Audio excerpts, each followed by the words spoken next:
ചോദ്യമായി പ്രതീക്ഷിക്കുന്നത്. ഇനിയിപ്പോ എന്തൊക്കെ അറിയണോ കൊച്ചിനെന്ന് പറഞ്ഞ കമന്റ് വരും. ഇനിയിപ്പോ വൈകി പോയില്ലേ, ചെന്നിട്ട് അല്ലെങ്കിൽ പിന്നെ ചെന്നിട്ട് ഒരു തീരുമാനം ഉണ്ടാക്കാം. അതെ അതെ, നമുക്ക് പങ്കുവിനോട് ചോദിച്ചു നോക്കാം അല്ലെ. തന്നെ തുടങ്ങിയത് എനിക്ക് കുങ്കുമപ്പൂ കഴിഞ്ഞതിന് ശേഷമാണ്. ലൈക് പ്രൊഫസർ ജയന്തി സാറ് വിളിക്കുന്ന അതിലൂടെയാണ് നമ്മുടെ ട്രോൾസ് ഒക്കെ പാവം സാർ മരിച്ചുപോയി. അതെ അതെ അതെ. അപ്പൊ അങ്ങനെ ട്രോൾസും കാര്യങ്ങളൊക്കെ ഇങ്ങനെ വന്നു തുടങ്ങിയത് സീരിയലില്. പിന്നീടാണ് നമ്മൾ ട്രോള് അല്ലെങ്കിൽ ഇങ്ങനെയൊക്കെ ചെയ്യാം. അപ്പൊ ആ ഒരു ടൈമില് നമ്മൾ ട്രോളൊന്നും അധികം അങ്ങനെ എക്സ്പീരിയൻസ് ചെയ്തിട്ടില്ല. ട്രോളിൽ അന്നൊക്കെ മിമിക്രി സ്റ്റേജസിലായിരുന്നു പ്രൊഫസർ ജയന്തി. അതെ അതെ അതെ. ഒരു നമ്മുടെ സാറിന്റെ ഇതുണ്ടല്ലോ, സാറിന് സ്മരിച്ചുകൊണ്ട് തന്നെ പറയുകയാണ്. അപ്പം അതൊക്കെ ആ കാലഘട്ടത്തിൽ എങ്ങനെയായിരുന്നു ചേച്ചി? അങ്ങനെ ലൈക് ഫണ്ണായിട്ട് തന്നെയാണോ? എനിക്ക് എപ്പോഴും ഇപ്പൊ ഈ ട്രോൾ ആണെങ്കിലും അല്ലെങ്കിൽ എനിക്ക് എപ്പോഴും ഫണ്ണായിട്ട്, അത് ഭയങ്കര സീരിയസ് ആയിട്ട് അങ്ങനെ ഒന്നും കാണാറില്ല കേട്ടോ. ഇതൊക്കെ ഒരു അതിൻ്റെതായിട്ടുള്ള രീതിയിൽ അതിന്റെ ഒരു ഡിസ്കസ്, ചില സിനിമകളെ കുറിച്ച് ഡിസ്കസ് ചെയ്യുമ്പോഴാണെങ്കിലും ട്രോളുകളെ കുറിച്ചിട്ടാണെങ്കിലും ഒക്കെ ഒരു ഫണ്ണായിട്ട് മാത്രമേ അത്ര മാത്രമേ എടുക്കാറുള്ളൂ. ഈ കുങ്കുമപ്പൂ പറഞ്ഞ പോലെ തന്നെ ദൃശ്യത്തില് ഒരുപാട് റീക്രിയേഷൻ ഇപ്പോഴും വന്നുകൊണ്ടേ ഇരിക്കുകയാണ്. ഞാൻ റോഷനോട് ചോദിച്ചു, ഇതിന് മാത്രം ഒരു ക്യാരക്ടറും കൊണ്ട് വേൾഡ് വൈഡ് ഞാൻ എന്റെ മോനെ കാണാറില്ല അതിന് ശേഷം. ആണോ? ഞാൻ റോഷനോട് ചോദിച്ചു. അപ്പൊ റോഷൻ പറയാം, എല്ലാരും റീക്രിയേറ്റ് ചെയ്ത് ലൈക്ക് റോഷനെ ഒരു മൂവി അയക്കണ്ട, കാരണം ഡെയിലി ഓരോ റീക്രിയേഷനാ. ലൈക്ക് എവിടെ പോയി, ഇനി എങ്ങനെ കണ്ടുപിടിക്കും, എങ്ങനെ എന്തൊക്കെ ടെൻഷൻസ് ആണ്. അതിൽ അവര് തന്നെ കൊറേ കണ്ടുപിടുത്തത്തിന്റെ ഓരോ കഥകൾ തന്നെ പറയും. ചില സ്ഥലത്തിലും എന്നോട് പറയും, ജിത്തു സാറിനെ ഒന്ന് കാണാൻ പറ്റുമോ, ഞാൻ ദൃശ്യം 3യുടെ എഴുതിയിട്ടുണ്ട്, സ്ക്രിപ്റ്റ് എഴുതിയിട്ടുണ്ട്, എന്റേതായിട്ടുള്ള വേർഷൻ ഒന്ന് കൊടുക്കാമോ, ഒന്ന് കാണാമോ എന്നൊക്കെ ചോദിക്കുന്നവരുണ്ട്. അത്രമാത്രം ഇൻവോൾവ് ആണ്. മലയാളത്തിൽ മാത്രമല്ല കേട്ടോ, മറ്റു ഭാഷകൾ നമ്മൾ അഭിനയിക്കാൻ ചെല്ലുമ്പോഴാണ് അവര് നമ്മളോട് പറയുമ്പോൾ, ദൃശ്യത്തിനെ കുറിച്ച് പറയുമ്പോൾ ആദ്യം പറയുന്ന സിനിമകളിൽ ഒന്ന് ദൃശ്യമാണ്. എന്റെ മാത്രമല്ല, മലയാള സിനിമ എന്ന് പറയുമ്പോൾ ആ ദൃശ്യം കണ്ടു എന്നുള്ള അതിന്റെ ഐജീനെ നമുക്ക് ആർക്കും മറക്കാൻ പറ്റത്തില്ല. ദൃശ്യം 1 വരുമ്പോഴത്തേനും ചേച്ചി പറഞ്ഞത് ഞാൻ ഓർക്കുന്നുണ്ട്, ലാലേട്ടനെ അടിക്കുന്ന സീനൊക്കെ ദൃശ്യം 2 അടിക്കുന്ന സീൻസ് അല്ലെങ്കിൽ മുഖത്തൊക്കെ ഒന്ന് ഒച്ച ചേർക്കുക, കാരണം എന്റെ മുന്നിൽ ലാലേട്ടനാണ്. ഒച്ച എല്ലാത്തിലും പേടിച്ചാണ് വന്നത്. ഇപ്പൊ ദൃശ്യം 3 എത്തി നിൽക്കുമ്പോ ഐജി എങ്ങനെയാണ്? എന്തെങ്കിലും ഐജി എങ്ങനെയാണെന്ന് നിങ്ങൾ ഏപ്രിൽ 2 കാണാൻ പറ്റുമോ? ഒന്നും കിട്ടിയില്ല. ഏപ്രിൽ 2 അറിയാൻ പറ്റും എങ്ങനെയാണ് ഇപ്പോഴത്തെ ഒരു ഐജി എന്നുള്ളത്. ദൃശ്യം 3 ഞങ്ങളെ ഞെട്ടിക്കോ, ഭയങ്കര ട്വിസ്റ്റ് ആയിരിക്കും. അത് മാത്രം പറഞ്ഞു. എനിക്കറിയില്ല. പിന്നെ കഥ അറിയില്ല. കഥ അറിയാണ്ട് എനിക്കറിയില്ല. കണ്ടുപിടിക്കോ? എനിക്കറിയില്ല. ഞാൻ നിങ്ങളെ പോലെ തന്നെ ദൃശ്യം പറഞ്ഞോളാൻ മൈൽസ്റ്റോൺ മേക്കേഴ്സിനോട് പറഞ്ഞു. എന്നിട്ട് വേണം എന്നെ വരുൺ പ്രഭാകരനെ പോലെ എവിടെയെങ്കിലും കുഴിച്ചിടിക്കാനല്ലേ? സംതിങ് ഇല്ല, ഞങ്ങളെ ഞെട്ടിക്കും. അത് മാത്രം പറഞ്ഞാച്ചാ മതി. ആര്? അല്ല, ദൃശ്യം 3 നിങ്ങളെയൊക്കെ അത് എക്സ്പെക്ടേഷനേക്കാളും മുകളിലാണോ അല്ലോ? ഭയങ്കര അത് മാത്രം ചെറിയൊരു ഹിന്റ്. ഞാനൊരു നമ്പർ തരാം ഇത് കഴിയുമ്പോ. വേണ്ട, ജിത്തു സാറിന്റെ. ഞാൻ ഇത് ചോദിച്ചതാ. ഏപ്രിൽ 2 ഏപ്രിൽ അതാണ്. ഏപ്രിൽ 2 വരെ കാത്തിരിക്കാൻ. ഇപ്പൊ ആശകൾ 1000 കഴിയുമ്പോഴത്തേക്കും, ആശകൾ 1000 സന്തോഷം കഴിയുമ്പോഴത്തേക്കും പതുക്കെ നമുക്ക് ഏപ്രിൽ 2 എത്തും. ഓക്കെ. ആശകൾ 1000 ഞങ്ങൾ ഇങ്ങനെ സ്നേഹിച്ചു പോകും, നല്ല ആശിച്ചേച്ചി എന്ന് പറയുമ്പോഴത്തേനും ദൃശ്യം 3 ഇറങ്ങുന്നു. അപ്പൊ വെറുക്കോ ഞങ്ങള്? എന്നെയോ? എന്നെ വെറുക്കാൻ പറ്റുമോ? ഇല്ല. ഇങ്ങനെ ചോദിച്ചാ എങ്ങനെ ഈ ചേച്ചി ഇപ്പം ഞാനൊരു എനിക്കിത് ചോദിക്കാൻ പറ്റുമോ അറിയില്ല, പക്ഷെ ചേച്ചി എല്ലാം ക്ലിയർ കട്ടായിട്ട് പറയുന്ന ഒരു വ്യക്തിയാണ്. എന്തൊരു ചോദ്യം അങ്ങനെയല്ല. ഈ ലൈക്ക് ഇപ്പൊ കലോത്സവത്തിൽ തന്നെ ഒരുപാട് പ്രശ്നങ്ങൾ, അല്ലെങ്കിൽ അവിടെ തന്നെ നമ്മളൊക്കെ ഈ ന്യൂസൊക്കെ ഇങ്ങനെ അറിയുമ്പോഴാണ്, ഞാനൊന്നും കലോത്സവത്തിൽ പങ്കെടുത്തിട്ടില്ല, അപ്പൊ ഞാൻ വിചാരിക്കും അവിടെയും പൊളിറ്റിക്സ് ഉണ്ടോ, അല്ലെങ്കിൽ അവിടെ ഇങ്ങനത്തെ ഇതുണ്ടോ. ഇപ്പൊ ലാസ്റ്റ് ആയിട്ട് ഒരു ചെറിയൊരു ന്യൂസ് ചേച്ചിക്കെതിരെ, അല്ലെങ്കിൽ ഇപ്പൊ ചേച്ചി പറഞ്ഞു ഒരു ഡാൻസ് പഠിക്കണമെങ്കിൽ അതിനേറെ ഒരു എഫേർട്ട് വേണം, അല്ലെങ്കിൽ നമ്മൾ കാണുന്ന സ്റ്റേജിൽ കാണുന്ന, ഇപ്പൊ ചേച്ചി പറഞ്ഞപ്പോഴാണ് കുറച്ചും കൂടെ ക്ലിയർ ആയത്, ഇതിന്റെ ഒരു കൊറിയോഗ്രാഫി ചെയ്യണം അല്ലെങ്കിൽ പഠിപ്പിക്കണം. അപ്പൊ നിങ്ങളുടെ ഞാനിത് മേത്തിൽ ദേവിക മാമിനോട് ചേച്ചിയോട് ഞാൻ ചോദിച്ചത്, അപ്പൊ നിങ്ങളുടെ ആ ഒരു ടൈമിങ്ങിന്, അല്ല ചില പേരൻസ് പറയുന്നു ഭയങ്കര എമൗണ്ട് ആണ് വാങ്ങിക്കുന്നത്, അല്ലെങ്കിൽ അങ്ങനെ ഒരു ചെറിയൊരു ന്യൂസ് വന്നു. ചേച്ചിക്ക് ആഗ്രഹം ഉണ്ടെങ്കിൽ പറഞ്ഞാൽ.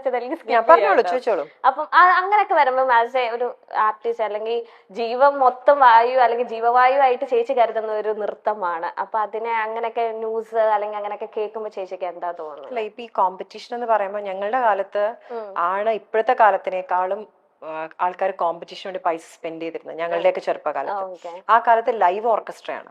ഓക്കെ ഇപ്പൊ നമ്മൾ CD വെച്ചിട്ടാണ് അല്ലെങ്കിൽ റെക്കോർഡഡ് മ്യൂസിക് വെച്ചിട്ടാണ് കളിക്കുന്നത്. ആ കാലത്ത് അങ്ങനെയല്ല മോളെ. ആ കാലത്ത് പക്കമേളം ഇരുന്നിട്ടാണ് 5-6 പക്കമേളം ഇരുന്ന് ഓരോ ഐറ്റംസ്. അപ്പോൾ ഓരോ അതിന്റെ ഉള്ള എക്സ്പെൻസസ് ആക്ച്വലി ഡബിൾ ആ കാലത്ത് വളരെ ഇപ്പോൾ ഉള്ളതിനേക്കാളും കൂടുതലായിരുന്നു ആ കാലത്ത്.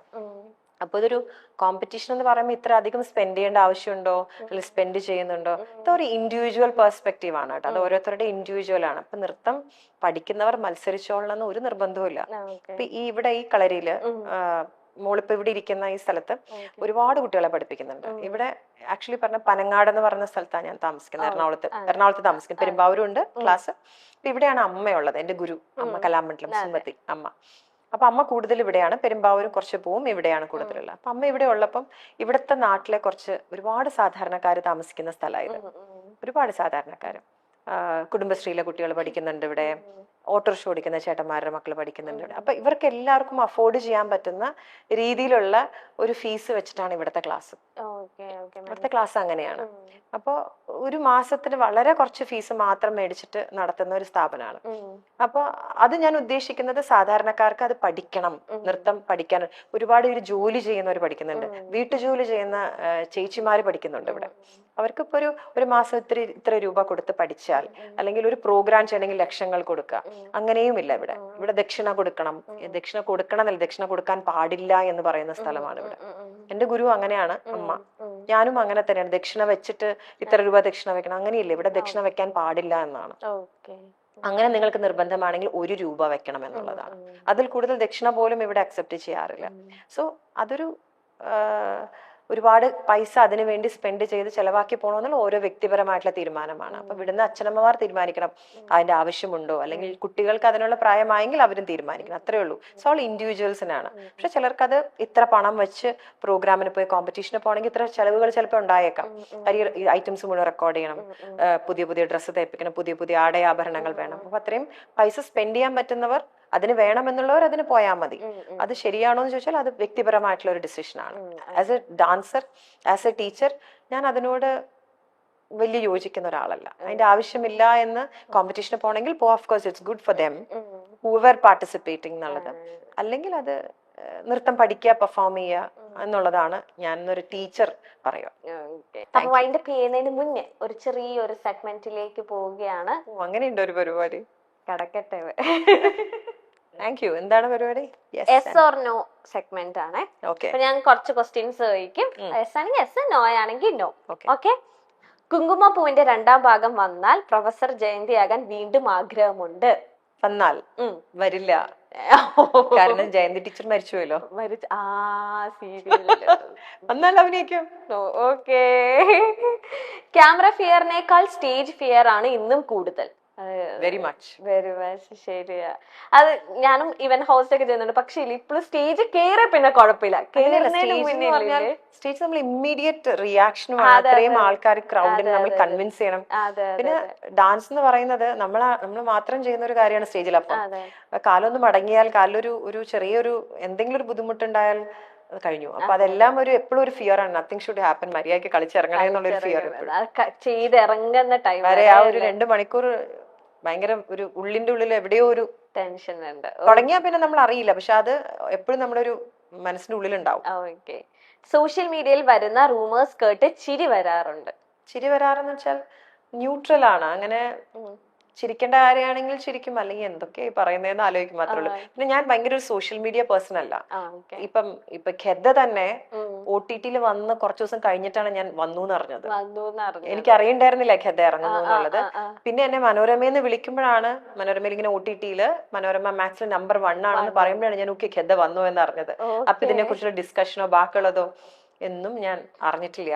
ഞാൻ അങ്ങനെ ഞാൻ ഒരു സോഷ്യൽ മീഡിയയിലുപരി ഞാനൊരു വാട്സപ്പ് പേഴ്സണും കൂടെ അല്ല. ഞാൻ വളരെ കുറച്ച് മാത്രം. എനിക്കൊരാൾ വാട്സപ്പ് അയച്ചാൽ ചിലപ്പോൾ ഞാൻ 2 ദിവസം കഴിഞ്ഞിട്ട് റിപ്ലൈ അയക്കണം. അതുപോലും ഉള്ള ഒരു അത്രയും ഒരു മൊബൈൽ അങ്ങനെ എപ്പോഴും ഉള്ള ഒരാള് അങ്ങനത്തെ ഒരാളല്ല. അതുകൊണ്ട് ഇനി അങ്ങനെ വലിയ അധികം സോഷ്യൽ മീഡിയയിലെ കാര്യങ്ങളൊന്നും അധികം ബാധിക്കാറില്ല. ഞാൻ വല്ലാണ്ടൊക്കെ പറയുമ്പോ ഇത് എന്തെന്ന് ആലോചിക്കാറുണ്ടാവും, അത്രേ ഉള്ളൂ. അത് ഞാൻ പറഞ്ഞു കേട്ടിട്ടുണ്ട്. ലൈക്ക് ചേച്ചിയും ഹസ്ബൻഡും ശരത്തേട്ടനും കൂടെ നിന്നപ്പോ ചേച്ചി ഇങ്ങനെ എഴുതിയിടുമ്പോ അത് ഞാനല്ല മിക്കവാറും പങ്കും ഇങ്ങനെ എപ്പോഴും അങ്ങനെ ഉണ്ടാവും. അല്ലെങ്കിൽ അത് പങ്കു തന്നെ ഫോട്ടോ ഇടുന്നു, പങ്കു തന്നെ എന്റെ അക്കൗണ്ടിൽ കയറി ഇത് കേൾക്കുമ്പോ പങ്കുവിനെ ഞാൻ ഒന്നും സഹായിക്കത്തില്ല. മറ്റേ ഇപ്പൊ ചില അമ്മമാർക്ക് ബർത്ത്ഡേ സ്റ്റേറ്റസ് ഇടാൻ അറിയില്ലാത്തപ്പോഴത്തേനും ഹാപ്പി ബർത്ത്ഡേ മോളേന്ന് എനിക്ക് എഴുതി തരുമോ. ഏകദേശം അങ്ങനെയൊക്കെ ഒരു അമ്മയാണോ എന്ന് ചോദിച്ചാൽ ചിലപ്പോ അങ്ങനെ ആവാൻ സാധ്യതയുണ്ട്. അതുകൊണ്ട് വല്ലാണ്ട് സോഷ്യൽ മീഡിയയിലെ കാര്യങ്ങളൊന്നും കുറിച്ച് ആധികാരികമായി സംസാരിക്കാൻ പറ്റില്ല. കാര്യം അങ്ങനെ ഒരു സോഷ്യൽ മീഡിയ പേഴ്സൺ അല്ല. അതുകൊണ്ട് വലിയ നെഗറ്റിവിറ്റി അങ്ങനെ ഒന്ന് ചേച്ചിന് അങ്ങനെ അല്ല, എനിക്ക് അങ്ങനെ അല്ലാത്തോണ്ട് ചിലപ്പോ ഞാൻ അറിയാറ് പോലും. ഓക്കെ. ദൃശ്യത്തിലെ കഥാപാത്രം വന്നത് കൊണ്ടാണ് നായികയായി മലയാളത്തിൽ രാശി വന്നത് എന്ന് വിശ്വസിക്കുന്നുണ്ടോ? ദൃശ്യത്തിൽ എന്ന് അങ്ങനെ വിശ്വസിക്കുന്നില്ല. ഞാൻ അതിനു മുമ്പ് ചെയ്ത ചിത്രം ഉള്ളത് കൊണ്ടാണ്, കർമ്മയോധ എന്ന് പറഞ്ഞ അങ്ങനെയും ചിത്രങ്ങൾ കൊണ്ടല്ലേ ദൃശ്യത്തിൽ വന്നത്. അങ്ങനെ വിശ്വസിക്കുന്നില്ല. ഓക്കെ. ചില മീഡിയ ക്വസ്റ്റ്യൻസ് ഇറിറ്റേറ്റ് ചെയ്തിട്ടുണ്ട്? ഇല്ല, അങ്ങനെ ഒന്നും ഇറിറ്റേറ്റ് ചെയ്തിട്ടില്ല. ചില സൗഹൃദങ്ങൾ പിന്നീട് ജീവിതത്തിൽ ദോഷം ചെയ്തിട്ടുണ്ട്? അതുണ്ട്. യെസ്. അതിന് എന്താ പഠിച്ചേ? പാഠം എന്താ പഠിച്ചേ? അങ്ങനെ പാഠം എന്ന് വെച്ചാൽ നമുക്ക് കുറച്ചുകൂടെ ആൾക്കാരെ മനസ്സിലാക്കാൻ പറ്റുന്നു എന്നുള്ളതാണ്. പക്ഷെ ഒരു റിലേഷൻഷിപ്പും ഒരു ഫ്രണ്ട്ഷിപ്പും അങ്ങനെ ബ്രേക്ക് ചെയ്യാറില്ല, മനസ്സിലാക്കുന്നു എന്നുള്ളത് മാത്രം. അതുകൊണ്ട് ഇപ്പൊ അവരൊരാള് തെറ്റ് ചെയ്തുകൊണ്ട് നമ്മൾ അവരെ എൻഡ് ചെയ്തു, നമ്മൾ ഇനി അവരായിട്ടുള്ള ഒരു ഫ്രണ്ട്ഷിപ്പ് ഇല്ല, അങ്ങനെയൊന്നും ആലോചിക്കാറില്ല. പക്ഷെ ഇന്നല്ലെങ്കിൽ നാളെ ചിലപ്പോൾ അവരായിരിക്കും നമ്മളെ സപ്പോർട്ട് ചെയ്യാൻ വരും. ചിലപ്പോൾ ആ ഒരു സിറ്റുവേഷൻ കൊണ്ടായിരിക്കാം അവരങ്ങനെ ചെയ്തിട്ടുണ്ടാവാന്ന് ഉള്ളിൽ നമ്മൾ അങ്ങനെ ആശ്വസിക്കാൻ ശ്രമിക്കാറുണ്ട്. അവരൊരു അവസ്ഥ ചിലപ്പോൾ അങ്ങനെയായിരിക്കാം. നമ്മൾ ഏറ്റവും അടുത്ത സുഹൃത്ത്, ഏറ്റവും ബെസ്റ്റ് ഫ്രണ്ട് നമുക്കൊരു ആവശ്യത്തിന് വേണ്ട ഒരു സമയത്ത് നമുക്ക് ചെയ്യാതെ, നമുക്ക് കൂടെ നിൽക്കാതെ വരുമ്പോൾ നമുക്ക് ഭയങ്കര വേദനിക്കും. പക്ഷെ അത് പിന്നീട് നമ്മൾ ആലോചിക്കും, ചിലപ്പോൾ അത് അവരുടെ അവസ്ഥ ചിലപ്പോൾ അങ്ങനെ ആയിരിക്കാം, അതുകൊണ്ടായിരിക്കാം എന്ന് ആലോചിച്ച് സ്വയം ആശ്വസിക്കും. ചേച്ചി ഇങ്ങനെ ആൾക്കാരെ പെട്ടെന്ന് വിശ്വസിക്കുന്ന കൂട്ടത്തിലാണോ? അല്ല, എനിക്ക് വളരെ കുറച്ച് ഫ്രണ്ട്സ് മാത്രമല്ല ആളാ. ഒരുപാട് ഫ്രണ്ട്സ് ഒന്നും ഇല്ല. കുറച്ച് ഫ്രണ്ട്സ്, ഇവരെല്ലാം ഉണ്ടാവുന്ന കൂട്ടുകാരൊക്കെ ഉണ്ടാവുള്ളൂ. പക്ഷെ അത് ഭയങ്കര സമയമെടുത്ത് ആലോചിച്ച്, അല്ലെങ്കിൽ എന്റെ കൂട്ടുകാരാക്കാൻ പറ്റുമോ എന്നൊക്കെ നോക്കിയിട്ട് അങ്ങനെ പതുക്കെ ഫ്രണ്ട്ഷിപ്പ് ആക്കാൻ വേണ്ടിയിട്ട് ഒരു സൗഹൃദത്തിലേക്ക് പോവാറില്ല. അങ്ങനെ ഇരുന്നാണ് അതൊരു സുഹൃത്തായി മാറുന്നത്. അങ്ങനെ വളരെ കുറവ് സുഹൃത്തുക്കൾ മാത്രമേ ഉള്ളൂ. ദൃശ്യം ഓരോ ഷൂട്ട് നടക്കുമ്പോഴും പലരും ക്ലൈമാക്സ് പറഞ്ഞു തരാമോ എന്ന് സീക്രട്ട് ആയിട്ട് മുമ്പിലിരിക്കുന്ന ആള് ചോദിച്ചല്ലോ. ഞാൻ സീക്രട്ട് അല്ല, ഞാൻ പബ്ലിക്കായിട്ട്. വീട്ടില് മക്കള് ചോദിച്ചിട്ടില്ലേ? പങ്കു അമ്മ ഒന്നും ചോദിച്ചിട്ടില്ല? അമ്മും പങ്കൊന്നും അങ്ങനെ ചോദിക്കാറ്. ഞാൻ അങ്ങനെ കഥയുടെ ഈവൻ ദൃശ്യം 1 കഥ പോലും ക്ലൈമാക്സ് ഞാൻ ആരോടും പറഞ്ഞിട്ടുണ്ടായിരുന്നില്ല. ആരോടും പറഞ്ഞിട്ടില്ലായിരുന്നു. ക്ലൈമാക്സ് ശരത്തേട്ടൻ കാണുമ്പോഴാണ്. ശരത്തേട്ടൻ ആക്ച്വലി ദൃശ്യം 1 ഡബ് ചെയ്യുമ്പോൾ അവിടെ ഉണ്ടായിരുന്നു. ഡബിങ്ങിന്റെ ക്ലൈമാക്സ് ഷൂട്ട് ചെയ്യുമ്പോൾ ഡബ് ചെയ്യുമ്പോൾ ജിത്തു സാറും ഞാനും കൂടെ ശരത്തേട്ടന്റെ പുറത്തിരുത്തിയിട്ടാണ് ഞങ്ങൾ ഡബ് ചെയ്തത്. ഇവിടെ പറഞ്ഞിട്ടുണ്ടായിരുന്നില്ല. ഓക്കെ. അപ്പൊ ഇവർക്ക് ഇങ്ങനെ ക്യൂരിയോസിറ്റി അമ്മ പറഞ്ഞു. ഞാനൊക്കെ അങ്ങനെ ക്ലൈമാക്സ് എന്താന്ന് അറിയണം താല്പര്യം. ഭയങ്കര സിനിമ ക്രിട്ടിക്സ് ആണ് ഇവരൊക്കെ. ഭയങ്കര ഞാനൊന്നല്ല, ഇവരാണ് എല്ലാ സിനിമകൾ കാണുന്നത്. എന്റെ മാത്രം ടോട്ടൽ സിനിമകൾ കാണുന്നത്. അതെങ്ങനെ ഇതിങ്ങനെ സിനിമകൾ കണ്ടു കഴിഞ്ഞിട്ട് അതിനെ പറ്റി പറഞ്ഞ് അടി കൂടുന്ന ആൾക്കാരാണ് അമ്മും പങ്കുമൊക്കെ. എന്നാൽ അതെന്താ അങ്ങനെ ഇങ്ങനെ, നമ്മൾ വല്ലൊരു സിനിമ നിങ്ങൾ അടി കൂടുന്നുണ്ട്, അങ്ങനെയാണ്. അപ്പൊ അതുകൊണ്ട് അവർക്ക് ഒരിക്കലും കഥ അറിയണമെന്ന് താല്പര്യമില്ല. ചോദിക്കാറില്ല, ആരും ചോദിക്കാറില്ല. വീട്ടിൽ ആർക്കും അറിയില്ല. ആർക്കും അറിയില്ല. ഇത്രയും രഹസ്യം എങ്ങനെ വെക്കുന്നു? Okay. You are very strict with yourself. I am very strict myself.